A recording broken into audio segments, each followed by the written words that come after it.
Welcome to the Unprivileged AF Podcast, where we don't whisper, we holler it from the bottom of the barrel to the boardroom. I'm Big C, and I'm riding with the Ig'nit Intellectuals, Janelle, DA, D-Mage, and Pretty Smoke.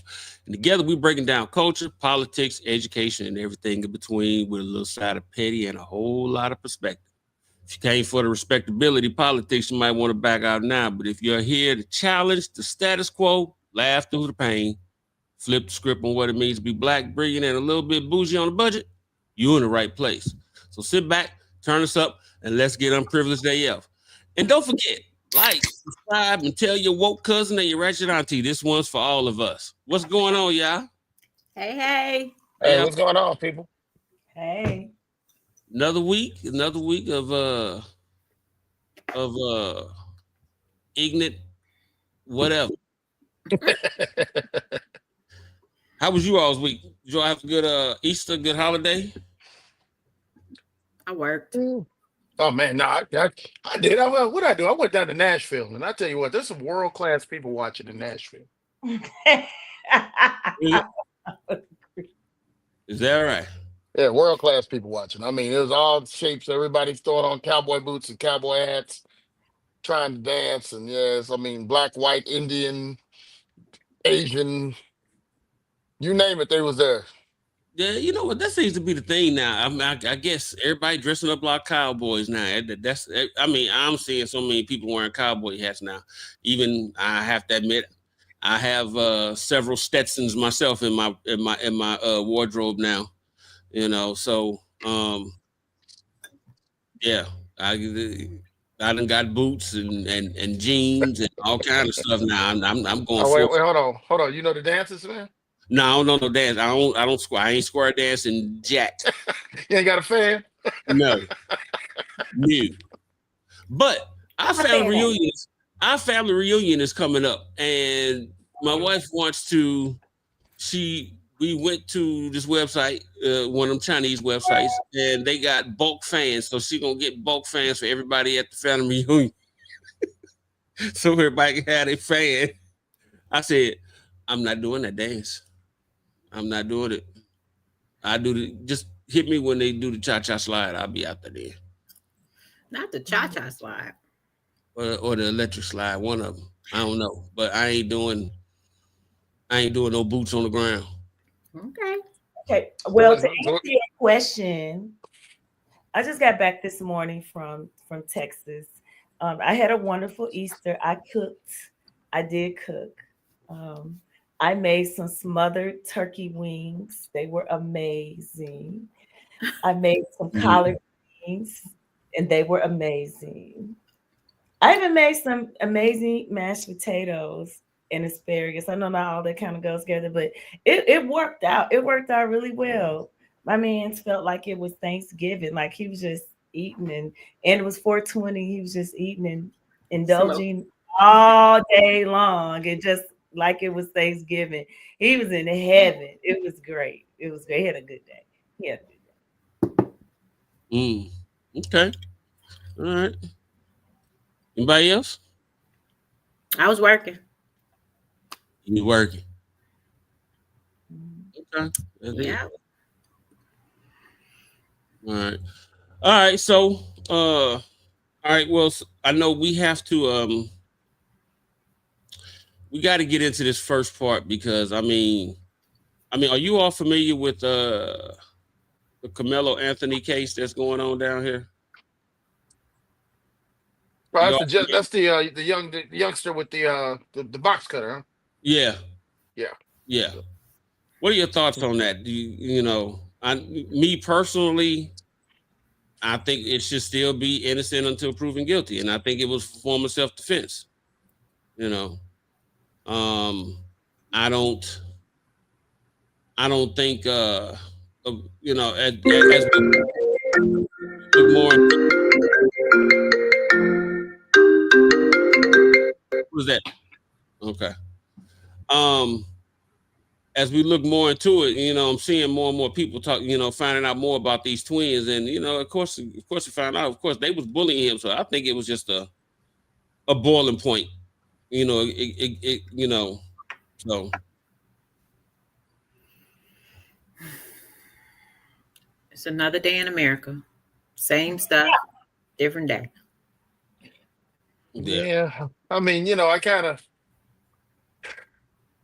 that whole idea of the protecting himself, man. I mean, yeah, that's a hard that's a hard defense for a black man in America. I was protecting myself. Oh yeah. So that's a rough one. Yeah. I don't know anybody who's gotten by with that one. Mm-mm. When I really think about it, in my life, and I'm 49. All the evidence can be pointed towards the offender. And if Mm. it's a black man involved, the probability of him getting off is slim to none. It's very rare. Every blue moon, they'll give us a win. And I preface that by saying, give us a win. Mm-hmm. Yeah. Hey, they let OJ get off. It's See? been over with ever since. Right. Yeah. Well, I don't know. I'm gonna say, keep your fingers crossed for this young man. You know. I I don't did know. manage to see, before you move on, I did manage to see a Caucasian perspective come across my timeline that was kind of in the tune of let him rot in jail. Mm. They were protesting for the deceased. Did you hear what I said? They were protesting for the deceased and wanted people to join in and get on board to see him rot in jail. Let him rot in jail is what it said. Mm. That's what it said. And I guess they didn't get many people on that bandwagon. I don't know. Again, for me, I just saw it and I just scrolled on past it. Yeah. Well, we shall find out soon enough on what's gonna happen with this. We'll just keep, You think so, or you think they're going to drag this thing out? I think that's exactly what they're going to do. They're going to drag this out. drag it out. They're Oh, gonna definitely drag it out. And I'm surprised your boy ain't jumped in on this. What's the one attorney? Crump. Yeah. I'm surprised he hasn't jumped in on this. I haven't heard his name lately. Ain't nothing been going on in the news for him to be that's worthy of him to put his face on the news. Or he's made enough. Right. That part. Man, these people don't make enough. It's never enough for them. They got to be seen, they got to be heard, they got to be in front of the camera. So, but I don't know. You'll probably hear from him soon. I'm sure. As much as this is making national headlines, So, but anyway, DA. Yes, sir. You want to bring us in on today's headline topic, whatever you want to call it? Oh, the trade-off between love and money. Yeah. Yeah, oftentimes I have a lot of thoughts about this because well, people may not know, I probably work somewhere between 40 and 60 hours a week.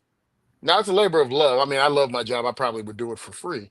But that is always the number one complaint about, friends, family, loved ones, significant others, is that I don't have time for them.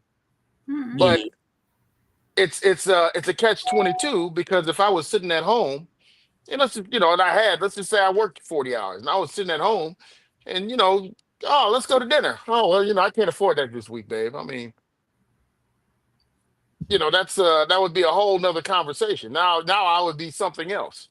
Mm-hmm. And even if you want to take it further, I mean, just the more serious relationship becomes, arguments about money are I believe is the top predictor of divorce in the U.S.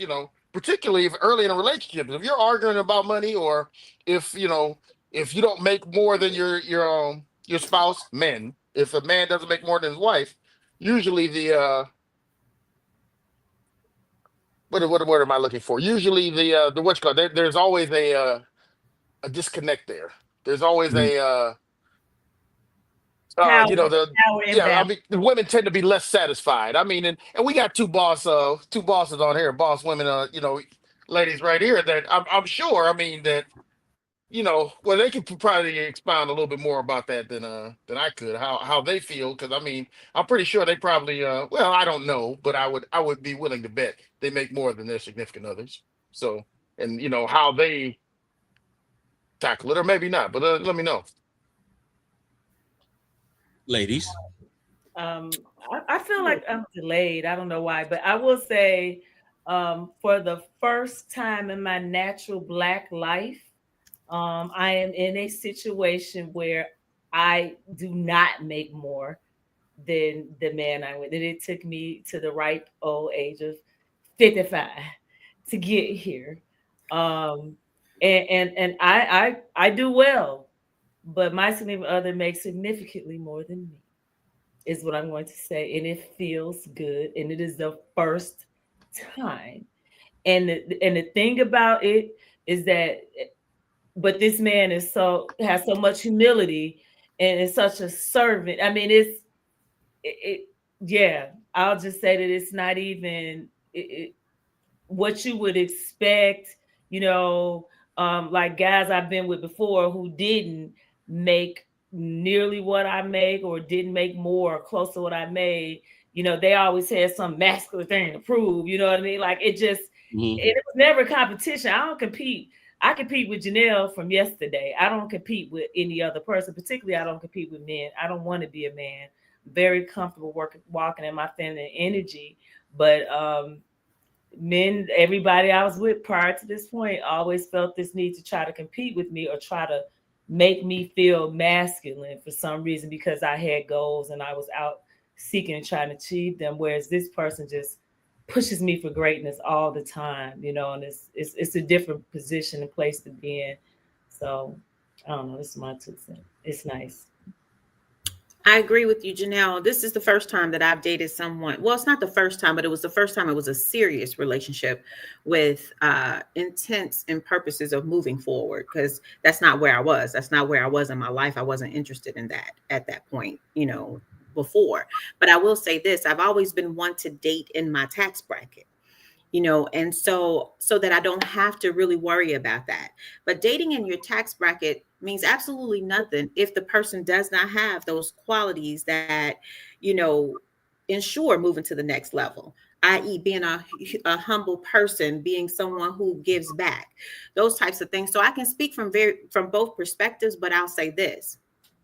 I don't want to talk about the past when it comes to that, because where I am now, I'm so happy and I'm so pleased that I just want to do everything that's right to ensure that this thing moves to the next level.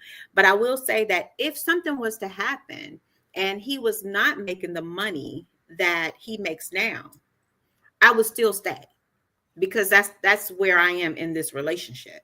So I think that you have to look at every perspective. Why are you with the person? Why does their finances mean that much to you? And if it means that much to you, why move to the next level where it becomes a problem? Why not squash it in the beginning? That's my 2 cents on it. Okay.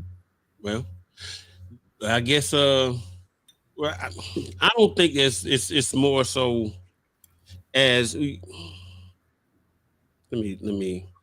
I was doing some other things. I was listening to Yato, but it's always going to be give or take on one or the other end. It's not necessarily the thing about the women making more than the man or the man making more than the woman. The thing is more so is when do you? I feel like people make time for what they want. I've said this time and time again. People make time for what they want. So when it comes to love and money, you can manage both. To me personally, I think you can manage. Why you looking like that, DA? Gonna continue. It's a way to manage both. It's just a matter of how you. It's more of a time management thing than it is love and money. Because me personally, I don't think anybody is going to be with somebody that I don't think people are that shallow to just be with a person strictly for money and you have no feelings for that person whatsoever. Oh yeah, there are people like that. Really? You really believe that? Yes. Oh my goodness. Oh, man, I must be very naive then. Yeah. If on that point, maybe. Yeah, and I mean, it's crucial, and this is something you made me just think about this whole time. I was just thinking about, man. You also have to be very careful and not to romanticize, sacrificing everything for love without considering, the your emotional, your growth and the emotional impact that it can have on you if it doesn't work out. So you have to. You got to think about that. Well, no, I'm not going to sit there and take my business to the next level because I love this person and we're going to build this. And if that doesn't work out, now you're jaded. Right. Moving forward on everything every time. You'll never choose one or the other. Basically you'll probably never choose love because then you're going to start being selfish.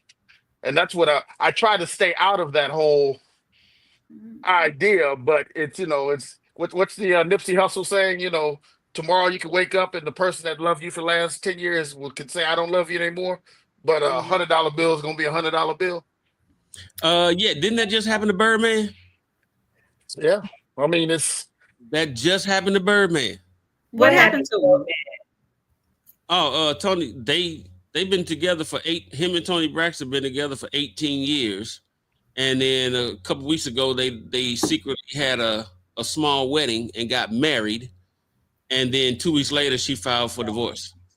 And now she wants half of his $106 million that he built. Let me say this.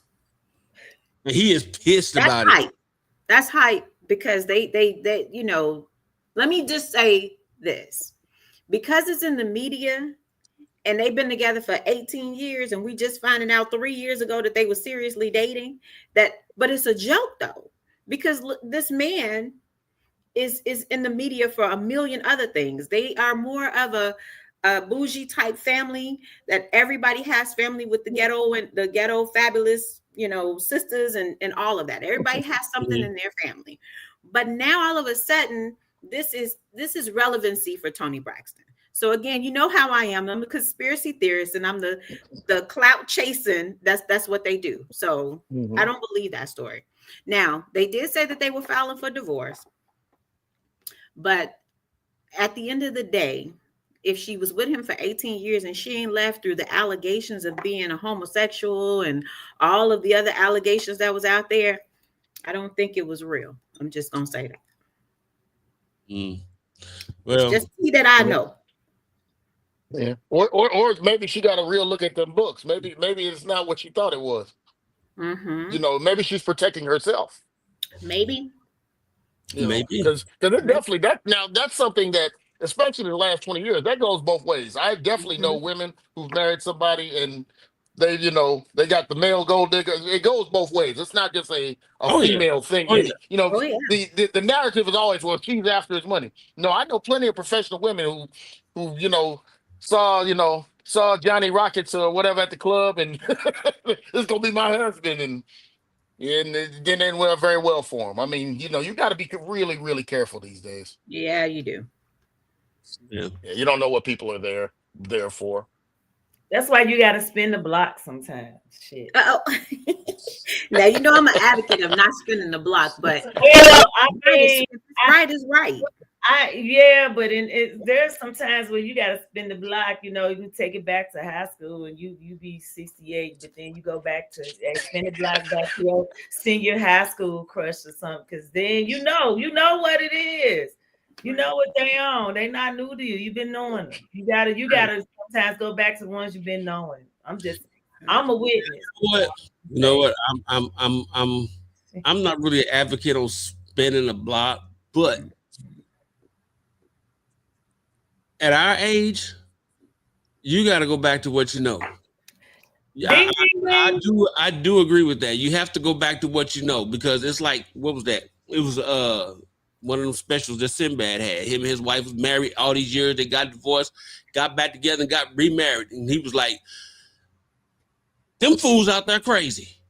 I know you're crazy, but them fools out there crazy. I ain't got time for them. And then you have to go back and learn people all over again and everything. No, you go back to what you know. Okay. Yeah. If it works, it works.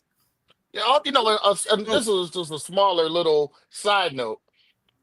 I think what happens, especially people, people that get back into the dating game, whenever, or at any age, you have to realize that 85% of people are looking for 5% of the people, generally 5 to 10% of the people at all times, each way. 85% of the men are looking for 10 to 15% of the women, and 85% of the women are looking for 10 to 15% of those men. So it's always, you always have to keep in mind.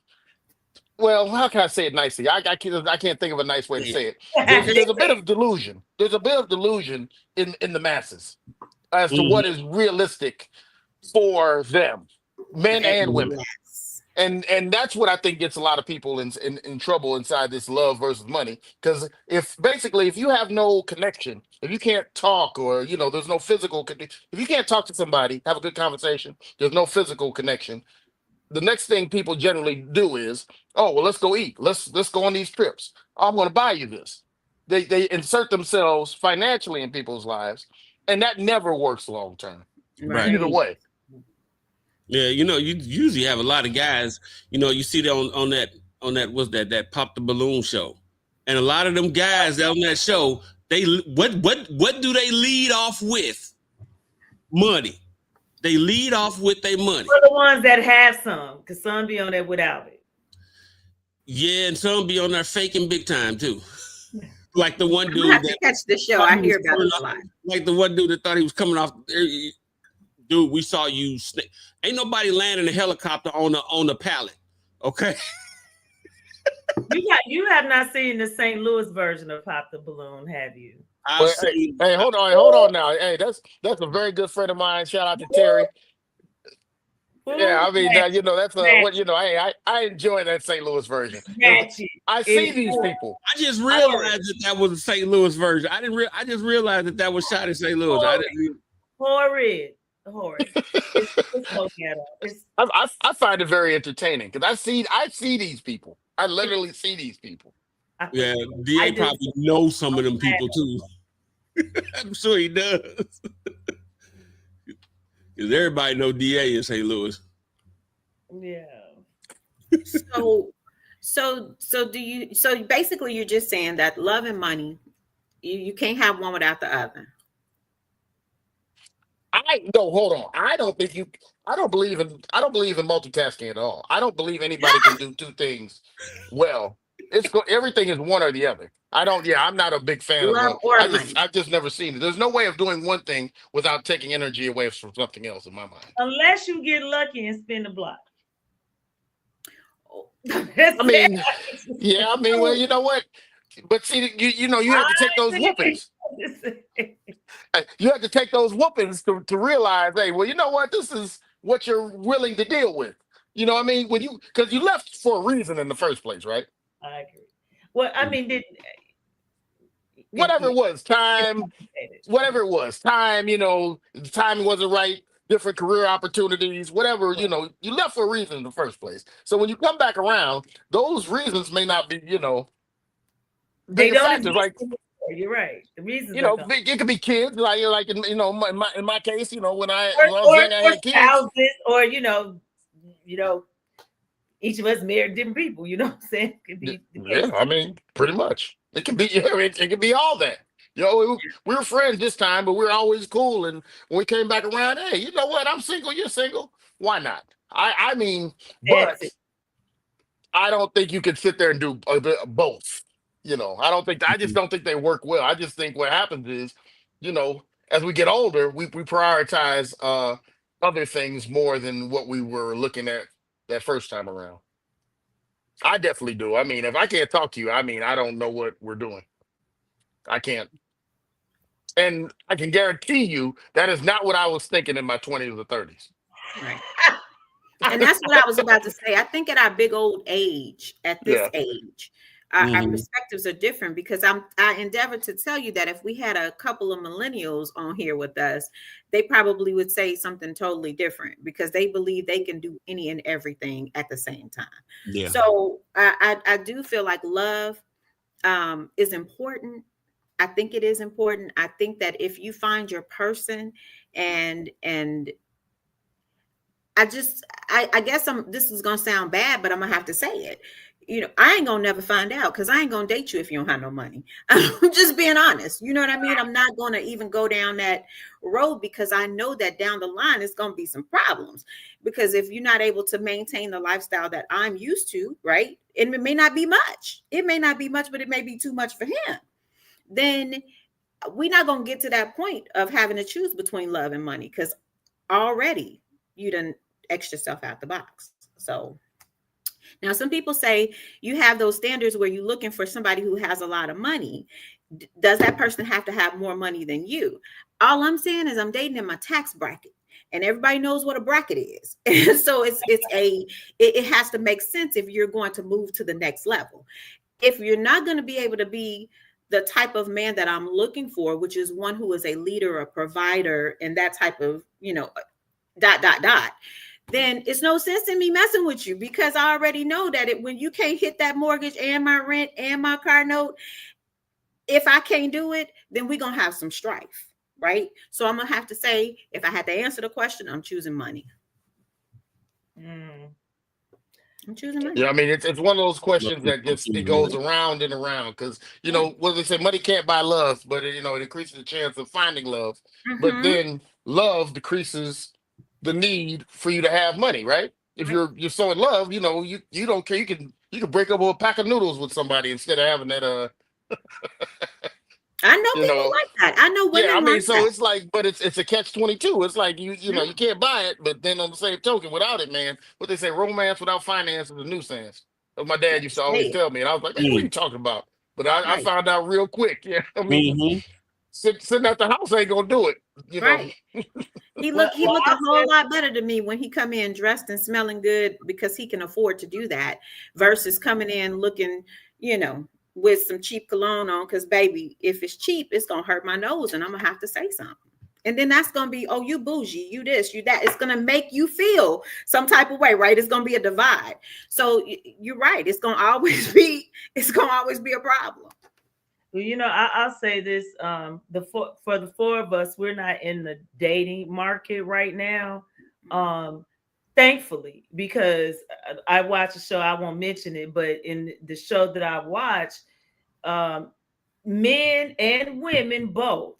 Men and women are like almost 50-50 say the exact same thing when they ask them, like, what type of person you looking for. And one of the things they almost always have in common is somebody who can take care of themselves, like provide for themselves. I'm like, dang, it's that bad out here now? Yes, it is. Yes, ma'am. You said you want to provide somebody to do this. The majority of them, both men and women, say, I want somebody that can just take care of themselves, make it so that they not asking me for nothing and they not in my pockets. And that's just threw me, because I was like, that's what they out here doing now. Thank God that I'm not dealing with that, because I'll be damned. But even with that, So right on what Janelle is talking about. And now I can't, because we're women, we're talking about men. So this is not a bash. It's just what it is. Right. But, you think about, they want you to be able to take care of themselves. So you already know that person is not going to meet to whatever your love language is. Right. Because if you are a person whose love language is gifts or acts of kindness, giving back, that type of thing, if they don't have the means, 9 times out of 10, mentally, they're not there for those other things that they need to be there for. And so I just feel like you're going to struggle if you don't date in your bracket. You're going to struggle. And for the woman, just because we're talking about this, for the woman who's looking for the man to take care of them, I have never been that type of woman. I never looked for nobody to take care of me, but I do want you to be able to take care of me if something happens to me. Right. And a lot of new age women are not thinking that way. If this man can't take them to eat and can't buy them some sneakers and, all of these things that are very, very much not how you going to build your future. And do you have a plan? Do you have a pension? Because Janelle, you guys might be one of the few who's left that get pensions. There's no coming into these jobs today. There's no such thing as this. No. And so I can't wait for these millennials to get 40. Just 40. I don't even want them to get old. I just want them to get 40. They're going to be effed up, right? Because they don't have no clue. They don't have no idea. And nobody's putting anything to the side because they just want new sneakers. They want the hottest ride. They want, those types of things. So, and I look at my 31-year-old and I just thank God that some of what I instilled in her jailed, right? So that she could at least be able to support herself and know how to go get a dollar. Right now, if she go do it, that's on her. But at least I told her and I showed her. Right. So, yeah, it's bad out here. It's bad. It's real, real bad. And I'm glad that I'm off the market. I'm glad. Yeah. Well, we may have to revisit this and get some millennials on here. I think we should. And I'd be very interested into what they're looking at because I'm a social media guy, so I'm kind of always I'm all over social media. And I just see some of these expectations. I think, matter of fact, that's probably what ruined most of the dating pool in itself. Because the expectations for men and women are it's unbelievable. Right, because you see these things all the time on social media about they keep putting out these lists of what it takes to be with me. The man got a list for this and then the woman got a list for that and everything. It's going to take all of this to date me or whatever. And a lot of it is totally unrealistic. And I know the ones in our age group, in our age range are not thinking like that. That's usually... what? No, some of that stuff is it's too way far out. Oh, man. Out there. If I have one more female friend mention about settling to me, ooh, I swear I will run through a wall. I'm not gonna settle. I understand all that, but where is a realistic? Sometimes you have to look in the mirror and talk to yourself about. And this goes for men and women. You got to look in the mirror and talk to yourself and see what's realistic for you. I don't care that, Julie's driving a Maybach and going on 30,000, vacation, $30,000 vacations. That may not be for you, but it's not settling that you sit there and you driving you're driving a Honda and you go on 5 vacations a year. But to some people in their mind, that's settling because they see it with everything that's going on social media. I saw something ridiculous, and I'll let you guys have it. I saw something ridiculous. This guy gave this young lady flowers every day for the last 71 days, and I'm like, I mean, it's just not even. No, you can't even tell me you want to do that, man. Right. This is for clicks. At this point, you've been doing this for clicks. Mm-hmm. That's one thing, knuckleheads looking at that, tapping a man on the shoulder, like, why I ain't getting no flowers every day? Bitch, I'm paying your damn car note. How about that? It gets to that point. It's like, hey, well, hold on, man. I mean, what you want? You want the rent? or you want this this 21, Right. you want the $2,100 in rent, or you want the $2,100 in flowers? What you want? So you can sit there and post it. But I mean, that's what it's gotten to. It's gotten to basically a bunch of one-upmanship. Don't even do, prom. Man, Harry, matter of fact, I'm gonna stop talking, man. That's what it's all boiling down to. Trying to one up one another, and trying to just and it's all for show. It's all be broke. Because I guarantee you when you look at their house, if you actually see their house, I bet you they mattress on the floor. They ain't even got a bed. Ain't got what the old folks say back in the day. Ain't got a pot to piss in and the window to throw it out. But yet you want to make all this look on social media like you got it going on, and you don't. So, but all right, check it out. We're gonna leave it right there and make that's a wrap for this episode. All right. Well, the truth ain't always pretty, but it's always necessary. Shout out to the Ig'nit Intellectuals for keeping it raw, real, and ridiculously insightful. If today's convo made you think, made you mad, or made you text your ex talking about we need to talk, mission accomplished. Or spin a block. Or spin the block. What make you want to spin a block? Or spin a block. Hey, make sure you follow, like, subscribe, and share this with somebody who needs to hear it, even if they ain't ready. And remember, life is short, but it's the longest thing you'll ever do. So make it make sense. Next time, stay loud, stay learning, and stay unprivileged AF. Peace, y'all. Have a good night. All right.